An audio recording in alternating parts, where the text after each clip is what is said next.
দোয়া কুনুত পারেন না বলে যারা ভয়েতে বেতের নামাজই পড়েন না, তারা শুনেন তিনটা কাজ আপনার জন্য রয়েছে। এই তিনটা কাজ করলে বেতের নামাজের পরিপূর্ণ সওয়াব আপনি পেয়ে যাবেন। সুবহানাল্লাহি বিহামদিহি। ইসলাম যে কত সহজভাবে আপনাকে সমাধান দিয়েছে কল্পনা করতে পারবেন না। এই যে বেতের নামাজে যে দোয়া কুনুতটা আমরা পড়ি, এটা কিন্তু অনেকের মুখস্থ হয় না, যার কারণে অনেক বড় দেখে অনেকে বেতের নামাজই পড়ে না যে আমি দোয়া কুনুত পারি না, আমি কি বা পড়বো। অথবা অনেকে এমন রয়েছে বেতের নামাজে দাঁড়িয়ে দোয়া কুনুতের সময় চুপ করে থাকে, একটা শব্দ করে না, এরকম আছে অনেকে। তো এরকম কোনোটাই মাধ্যমেই আপনার কিন্তু দোয়া কুনুতের যে হক এটা আদায় হচ্ছে না। এবং বেতের নামাজ এটা কিন্তু ওয়াজিব একটি নামাজ, এই নামাজকে আপনি ইচ্ছা করে ছেড়ে দিতে পারবেন না, এবং ওয়াজিব সবসময় চাইলে আপনি তরক করতে পারবেন না। এই জন্য বেতের নামাজ গুরুত্বপূর্ণ।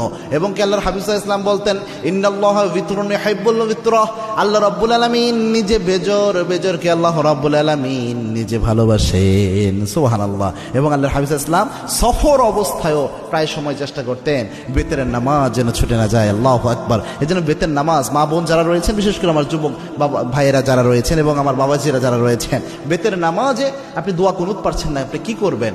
প্রথম যদি আপনি দোয়া কুনুত না পারেন তাহলে আপনি যে দোয়াটা পড়বেন, রব্বানা আতিনা ফিদ দুনিয়া হাসানাহ ওয়া ফিল আখিরাতি হাসানাহ ওয়া কিনা আযাবান নার। এই যে আয়াতের একটা অংশ, একটা দোয়া আল্লাহ রাব্বুল আলামিন দিয়েছেন, এই দোয়াটা আপনি প্রথম পড়ার চেষ্টা করবেন। বেতের যে সময়টা এই দোয়া পড়বেন, রব্বানা আতিনা ফিদ দুনিয়া হাসানাহ ওয়া ফিল আখিরাতি হাসানাহ ওয়া কিনা আযাবান নার। এটা পারলেন না ধরেন আপনি, তখন আপনি কি পড়বেন? আল্লাহুম্মা গফিরলি, আল্লাহুম্মা গফিরলি, আল্লাহুম্মা গফিরলি। এটা বারবার আপনি পড়তে থাকবেন, তাহলেও দেখবেন ইনশাআল্লাহ বেতরের হক আদায় হবে। 3 নাম্বার হচ্ছে আপনি পড়বেন আস্তাগফিরুল্লাহ, আস্তাগফিরুল্লাহ, আস্তাগফিরুল্লাহ। এই তিনটার যে কোনো একটা যদি আপনি পড়েন, আশা করা যায় ইনশাআল্লাহ বেতরের হক সাময়িকভাবে আদায় হবে। তবে এটা এই সময় পর্যন্ত, যতদিন পর্যন্ত আপনার মুখস্থ না হয়।